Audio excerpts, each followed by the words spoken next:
bem-vindo a mais um programa de estudos bíblicos. É com muita alegria que eu me reúno com você neste momento e também com grande privilégio, porque é sempre um privilégio e uma honra poder compartilhar a palavra de Deus, que é a palavra da salvação. Então, neste momento, meu irmão, minha irmã que me acompanha aí pela Rede Super, eu te convido a ler comigo o Salmo 92, dos versos 12 a 15. O justo florescerá como a palmeira, crescerá como o cedro no Líbano, plantados na casa do Senhor. Florescerão nos átrios do nosso Deus. Na velhice darão ainda frutos, serão cheios de seiva e de verdor, para anunciar que o Senhor é reto, Ele é a minha rocha e nele não há injustiça. Queridos, esse salmo, ele pode ser dividido em 3 partes. Na primeira parte desse salmo, o salmista, alguns vão dizer que é Davi, outros não têm certeza da autoria, mas o salmista aqui, ele vai tratar de 3 assuntos. Então, na primeira parte desse salmo, aquele que está aqui exaltando o Senhor, esse salmo, esse cântico aqui, ele vai exaltar o Senhor pelos seus feitos, pelas suas grandes obras. Aqui, essa pessoa que escreveu esse salmo, ele vai render graças ao Senhor por suas obras incontáveis, insondáveis e tão grandiosas. Quão grande é o nosso Deus e quão grande é as obras de suas mãos, quão grande é tudo que Ele faz por nós e o próprio ser dele é infinito. No segundo tema, então, deste mesmo salmo, nós vamos ver ele falar dos ímpios. E ele vai trazer uma verdade para a gente, uma verdade que diz que os ímpios perecerão. Queridos, talvez quando a gente ouve, essa questão de que os ímpios perecerão, nós precisamos entender que eu e você, que hoje somos de Jesus, nós um dia já fomos ímpios.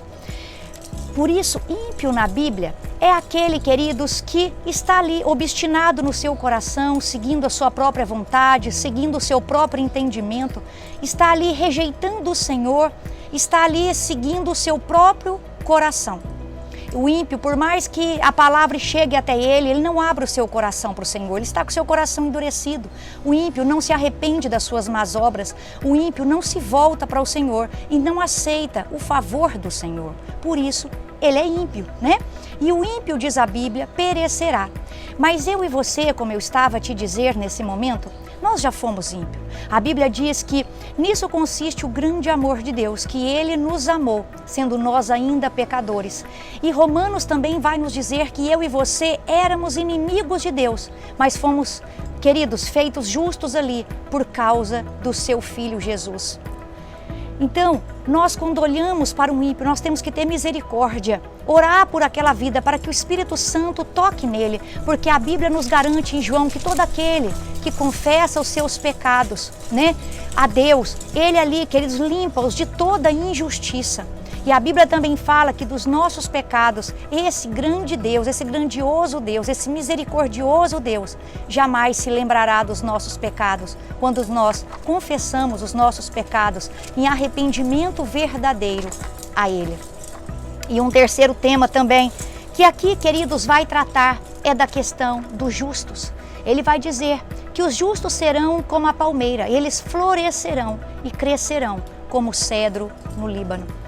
Então existe aqui uma notícia triste para todos aqueles que ainda não se arrependeram, que eles perecerão. Mas também existe um conselho, existe aqui uma segunda chance, existe aqui um estender da mão de Deus dizendo, é possível. Se você se arrepende das más obras que está fazendo, se você se volta para Deus, então há esperança. Basta você que está nos caminhos errados, voltar para o caminho certo, para o caminho correto, porque o mundo nos oferece vários caminhos, mas nós sabemos que a palavra de Deus nos garante que há apenas um caminho e esse caminho é Jesus. Então, junto com a má notícia de que o ímpio perecerá, existe também uma mão estendida, pronta para aceitar aquele que se arrepende.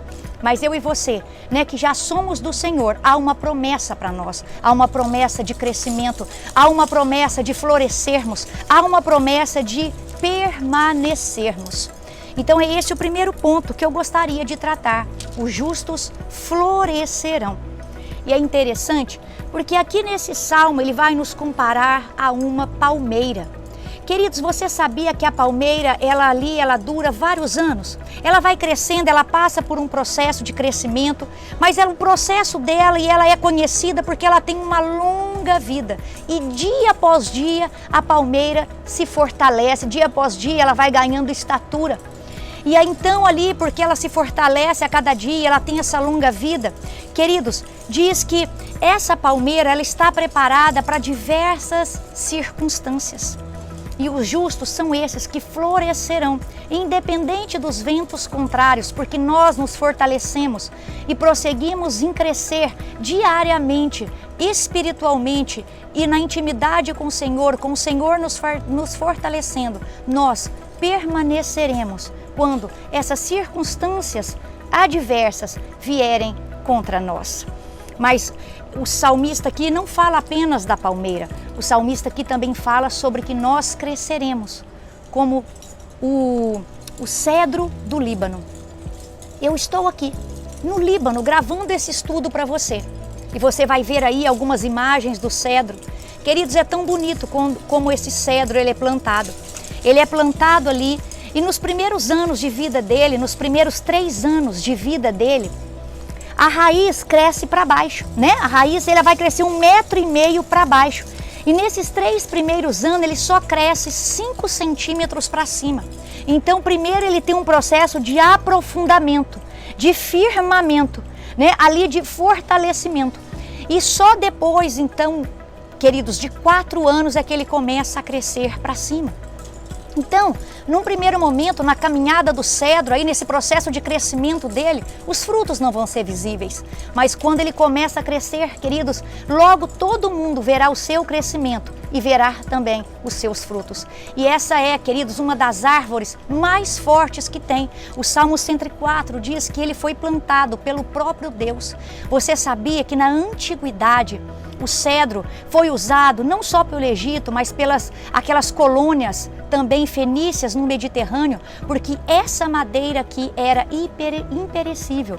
A nossa própria Bíblia fala sobre o rei Salomão, ele mandou vir, né, de Tiro, ele encomendou ao rei de Tiro madeira, né, de cedro para fazer o templo, para fazer navios. Como essa madeira foi utilizada na antiguidade, os seus troncos fortes, os seus troncos ali contorcidos e imperecíveis. E aí quando o salmista faz essa comparação, ele está falando também de nós. Eu e você, queridos, seremos como esse cedro do Líbano, fortes, porque as nossas raízes não dependeram de fatores externos. A nossa raiz não está firmada na superfície. A nossa raiz, a nossa fé, ela está firmada profundamente. Ela está firmada no Senhor. Você sabia que o cedro, ele não, queridos, vai se alimentar da água da chuva, mas devido à sua raiz ter alcançado uma profundidade tamanha, o cedro ali, ele vai tirar a sua água dos lençóis da terra. Então o cedro não depende de circunstâncias exteriores para sobreviver. E eu e você, queridos, nós precisamos do Senhor para que nós consigamos viver. Que toda a nossa força, que toda a nossa água, que toda a nossa alegria possa ter a nossa raiz no Senhor. Porque senão vem uma situação ruim, senão, queridos, vem uma notícia ruim e rouba a nossa alegria, rouba o nosso vigor, não é? Rouba a nossa vontade de viver, mas porque eu e você aprendemos a nos fortalecer no Senhor, porque eu e você aprendemos a buscar no Senhor, não há, queridos, circunstância adversa que venha nos derrubar e nem roubar de nós a nossa alegria e nem a nossa vida. Então nós continuamos olhando aqui e nós vemos, querido, que nós não precisamos nos preocupar com a prosperidade do ímpio. Muitas vezes nós vemos Abacuque falando sobre isso, nós vemos algumas passagens na Bíblia aqui, né, onde as pessoas ali, Provérbios, elas questionam por que o ímpio prospera, mas às vezes parece que ele está indo tão depressa. Não se preocupe com a velocidade com que alguém vai, não se preocupe com a prosperidade de alguém. Queridos, preste atenção nisso. Às vezes você vai ver ali um capim. O capim, vem a chuva ali, agoa o capim. E esse capim logo, queridos, ele ali fica verde, ele vai se espalhando assim numa terra, não é verdade? Mas aí, queridos, como ele está condicionado a circunstâncias externas, quando vem o sol, esse capim murcha. E não só murcha, como ele também seca. E logo, queridos, ele desaparece. E assim é a comparação que esse salmista faz. Eu e você somos como o cedro, que permaneceremos. Mas o ímpio é como esse capim. Ele pode até estar vistoso, ele pode até crescer mais rápido, ele pode até ter uma aparente prosperidade, mas ele com certeza perecerá. Ele não durará, queridos, assim como o capim não dura. E eu e você, como cristãos, somos esse cedro. Assim como o cedro depende totalmente ali daquela água, né? Da água da terra, ele é dependente ali daquela terra, dependente do Senhor. Eu e você somos dependentes do Senhor. Segundo ponto, queridos, que nós vamos ver neste momento, está lá no verso 13. Plantados na casa do Senhor. Aqui diz, queridos, que seremos plantados na casa do Senhor e floresceremos nos átrios do nosso Deus. Átrio aqui, queridos, significa o aposento mais importante de uma casa, o aposento mais importante de um palácio ou de um templo. Aqui, quando o salmista cita aqui, né, o átrio, e nós lembramos aqui que o salmista está na época dos reis, então nós podemos fazer um paralelo, que só havia, queridos, ali duas possibilidades de se achegar ao rei, ou por convite, ou quando ele estendia o cetro em direção a uma pessoa. Você conhece bem essa situação, porque quando você vai ali no livro histórico, né, Esther, você vai ver nos capítulos 3 e 4, que a rainha Esther estava ali no palácio e seu tio Mordecai descobre ali, fica sabendo de uma trama maligna de Amã contra o povo judeu. Então Mordecai ali rasga suas vestes, ele veste ali, né, de pano de saco, e começa a andar pela cidade. Esther fica sabendo, manda um dos eunucos ali do rei conversar com ele, e ele então faz um pedido para Esther: vá ao rei e interceda, né, pelo povo junto a ele. Mas aí Esther diz para ele o quê? Você bem sabe que eu não posso me achegar na sala do rei assim, porque eu posso me achegar lá, mas se ele não estender o cetro para mim, eu poderei morrer. A única forma de Esther não morrer é se ele aceitasse ali, né, a entrada dela e estendesse para ela aquele cetro.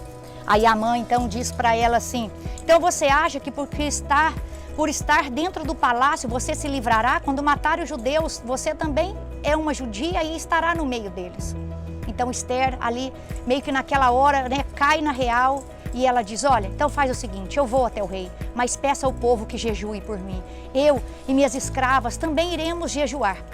Vai, ajunta todos os judeus que se acharem em Suzã e jejuai por mim. E não comais nem bebais por 3 dias, nem de noite nem de dia. Eu e minhas servas também jejuaremos. Depois irei ter com o rei, ainda que é contra a lei. Se perecer, pereci. Ah, queridos, como eu gosto dessa frase de Esther, quando nós estamos comprometidos com o Senhor. Aconteça o que acontecer, quer morramos, quer vivamos, somos do Senhor. Ele em primeiro lugar. Eu gosto tanto. E como essa frase dela fala comigo.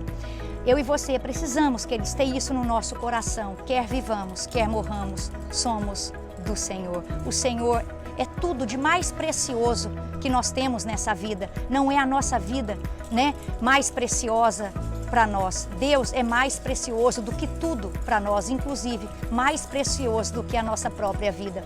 E se com a nossa vida nós pudermos glorificar o Senhor, seja com vida, seja com a morte, que assim nós possamos fazer. Mas aqui o salmista está falando desse átrio, né? E aqui, queridos, é tão bonito, porque é ali para entrar na presença do rei.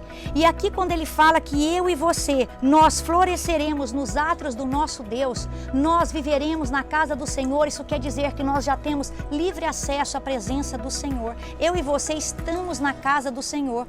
Nós ali temos intimidade com o Senhor, nós já fomos convidados para o Senhor, para estar ali. E quando nós nos achegamos a Ele, Ele nos aceitou, Ele não só apenas fez fez o convite, como Ele já estendeu o cetro para nós. Nós já temos esse lugar privilegiado na presença do Senhor. Nós não mais precisamos de um sacerdote, nós não mais precisamos de intermediários para estar na presença do nosso Pai. Nós já estamos na presença do nosso Pai. E como diz o nosso pastor Márcio, eu gosto tanto, queridos, quando ele fala isso, porque muitos pensam que nós entramos e saímos da presença do Pai, como aqui numa casa, eu entro na presença do Rei, eu saio da presença do Rei, mas não, nós estamos o tempo todo na presença do nosso Rei, nós estamos o tempo todo com o nosso Pai. Isso é tão maravilhoso.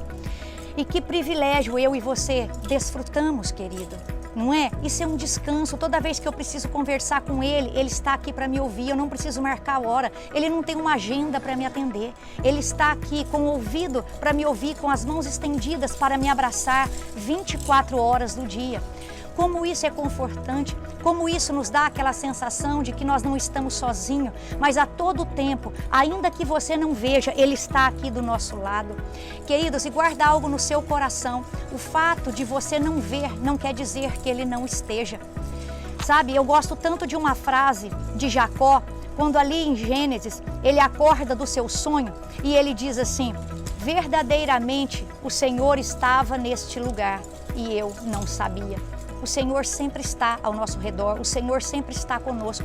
E o fato de nós não sabermos, o fato, querido, de nós não vermos, não anula a verdade de que Ele está conosco. Então guarda isso.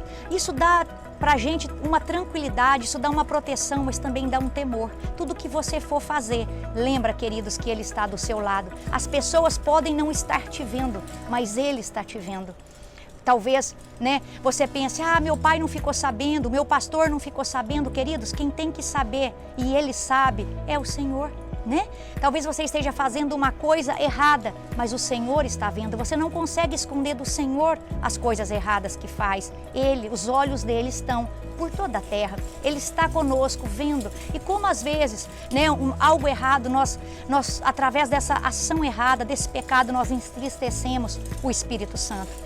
Mas por outro lado, também é verdade, talvez você não foi reconhecido pelo seu líder, você não foi reconhecido pelo seu pai, pelo seu pastor, mas saiba que o Senhor está vendo, o Senhor está vendo. Quem importa, queridos, que veja é Ele. E Ele, queridos, não vai, tudo aquilo que você faz para o Senhor será recompensado. Nada que você faz para o Senhor de todo o seu coração ficará, queridos, sem uma recompensa. Esse é o nosso Deus. E eu gostaria então de passar para o terceiro e último ponto, está lá no verso 14, que diz assim: na velhice darão ainda frutos, serão cheios da seiva e do verdor. Queridos, nós damos fruto também na velhice. Essa questão de frutificar não tem a ver com a idade. Não dá frutos apenas quem é criança, ou quem é adolescente, ou quem é jovem, ou quem é adulto, ou quem é idoso. Não, até na velhice eu e você glorificaremos o Senhor com a nossa vida. Talvez você pense assim: pastora, mas eu já não consigo nem andar direito. Pastora, mas eu já não tenho assim tanta força mais. Queridos, esse salmo ele é tão esclarecedor porque o próprio verso 15 nos esclarece que até na velhice nós podemos glorificar ao Senhor, e seja em qual idade nós podemos glorificar ao Senhor, não necessariamente tem que ser com obra física, mas aqui está falando no verso 15 que nós glorificamos ao Senhor, nós frutificamos no Senhor quando nós usamos os nossos lábios. Olha que interessante o que o verso 15 diz: para anunciar que o Senhor é reto, Ele é a minha rocha e nele não há injustiça. Queridos, nós declaramos com os nossos lábios que só existe um Deus. Nós declaramos que, queridos, não há outro Deus senão o nosso Deus. Com os nossos lábios nós declaramos: Ele é a nossa rocha, Ele é o nosso refúgio, Ele é o nosso socorro bem presente, Ele é o nosso Deus, o Deus dos nossos antepassados. Ele é o Deus de Abraão, de Jacó, de Isaac. Ele é o meu Deus. Com os nossos lábios nós testemunhamos a outras pessoas, com os nossos lábios nós exaltamos o nosso Deus, com os nossos lábios nós anunciamos os grandes feitos do Senhor, com os nossos lábios nós anunciamos as grandes obras do Senhor, com os nossos lábios nós entoamos cânticos que glorificam o Senhor, com os nossos lábios nós oramos e abençoamos pessoas. Oh, queridos, existem tantas formas onde eu e você podemos frutificar, sermos frutíferos no Senhor. E aí, queridos, esse salmo também, nos ensina que frutificar, aqui como já disse, independe da idade, porque esse frutificar aqui para o Senhor é honrar o Senhor. E nós temos várias formas de honrar. Honra não se limita a uma idade, não se limita, queridos, a uma classe, não se limita a uma função. Não é só pastor que honra, não é só líder que honra, não é só o ministro de louvor que honra. Todos os filhos e filhas, toda a terra é convidada a honrar ao Senhor. Toda a terra é chamada a glorificar, a exaltar o Senhor. E nós honramos o Senhor quando nós, queridos, gastamos tempo na presença dEle. Nós honramos o Senhor quando nós queremos aprender mais dEle. Nós honramos o Senhor quando nós nos deixamos ser moldados por Ele. Diz a Bíblia, todo ser que respire, louve a Deus. Tudo que nós fazemos, queridos, é para a glória de Deus. As nossas obras são para a glória de Deus. A nossa vida é para a glória de Deus. O nosso louvor é para a glória de Deus. Tudo que fazemos, queridos, a nossa vida, o nosso trabalho, seja o que for, o nosso ministério, toda a nossa vida deve ser uma glorificação, uma exaltação ao nosso Deus.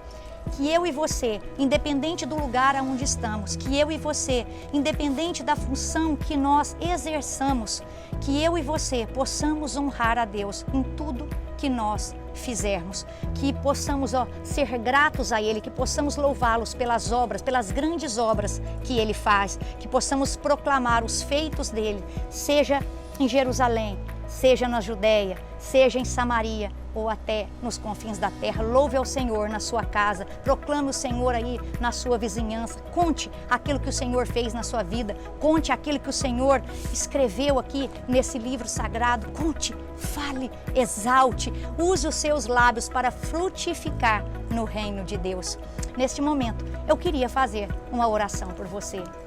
Pai, eu quero te agradecer por esse programa, Senhor, de toda quarta-feira, onde nós temos a oportunidade e o privilégio de falarmos em Teu nome, de falarmos, ó Pai, da Tua verdade, de mostrarmos, ó Pai, o verdadeiro e único caminho, Jesus Cristo. Eu quero agradecer por cada irmão que acompanha esses estudos semanalmente. A minha oração é para que esses estudos alcancem o coração de cada um dos irmãos, que eles sejam tocados, que eles sejam transformados. E se tem, Pai, alguma pessoa aqui que tem recebido esses estudos e ainda não pertence ao Senhor, que o Senhor possa, Pai, tocar no coração dessa pessoa nesse instante. Espírito Santo, toca ali, convença do pecado, do juízo e da justiça. Traga salvação a essa vida, para que haja mais uma festa no céu. Queridos, se você tem ouvido essas mensagens e ainda não é do Senhor, ligue aí para a Rede Super e eles orarão com você e você terá aí o acompanhamento de um pastor. Sempre que um pecador se arrepende, há festa no céu. E nós, como família de Deus, nos alegramos de ter você como parte dessa família. Venha ser um filho de Deus, uma filha de Deus. Ele está de braços abertos para você. Você viu nesse salmo hoje que os justos florescerão, mas os ímpios perecerão. Os justos permanecerão para sempre, não só nessa vida, mas também numa eternidade. Eu e você precisamos lembrar que todos nós, queridos, um dia morreremos, mas a diferença é que todos nós, depois de morrermos, teremos uma eternidade, só que uns desfrutarão dessa eternidade no inferno e outros desfrutarão ali nos átrios, na casa do Senhor, na Nova Jerusalém, onde você deseja passar a sua eternidade. Que o Senhor te abençoe, que o Senhor te guarde, que o Senhor te prospere, que o Senhor te fortaleça. Lembra, você está ali na casa do Senhor, você crescerá como um cedro do Líbano. Então busque a sua água nele, busque o seu alimento nele, se fortaleça nele, no Senhor, porque, queridos, Ele é a nossa força. Que Deus te abençoe e até a semana que vem. Tu me amas como sou, mas não me deixas como estou. Seguir teus passos sempre vou, rumo ao encontro do teu amor. O teu amor é maior que a vida,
recebo